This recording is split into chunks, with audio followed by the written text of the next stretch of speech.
त्यातला एक मुद्दा म्हणजे माझ्या जवळचा तो म्हणजे की बलोपासना, जे आपण म्हणतो की व्यायाम वगैरे केला पाहिजे. तुमच्याबरोबरही अनेक तरुण कामं करत आहेत. काय सांगाल याच्याविषयी? बलोपासना म्हणजे मी आता जो आपण उल्लेख केला, की एखादा तरुण जर काहीतरी चांगल्या कामासाठी उभा राहायचा असेल, तर तो मुळात सुदृढ असला पाहिजे. अशक्त शरीरानं तो चांगलं काम कितीही मनात इच्छा असेल, बरं तो करू शकत नाही. आणि सुदृढ तर आहेच, निर्व्यसनी तर पाहिजेच आहे. पण अभ्याससुद्धा करणारा हे शक्ती आणि युक्ती हे 2 एकत्र घेऊन जो तरुण पुढे जातो, तो कायम यशस्वी होतो. म्हणजे कुठलाही आज तुम्ही यशस्वी हे करणार, व्यक्ती काढा, त्यानं दोन्हीही गोष्टींचा वापर कायम सोबत ठेवलेला आहे.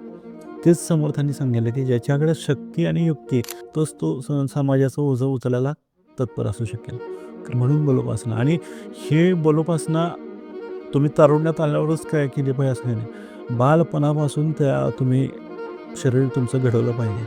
त्यानंतरच तुम्ही समाजासाठी तयार होता. विवेकानंदांचं एक छान वाक्य आहे, ते इंग्लिशमध्ये म्हणतात, strength is a life, weakness is a death. आणि मला ते खूप भावतं, कारण जेवढा विवेकानंद अभ्यासलं त्यातून हेच कळतं की this life is to only gain the strength only. हे आयुष्य केवळ स्ट्रेंथ कमवण्यासाठीच आहे.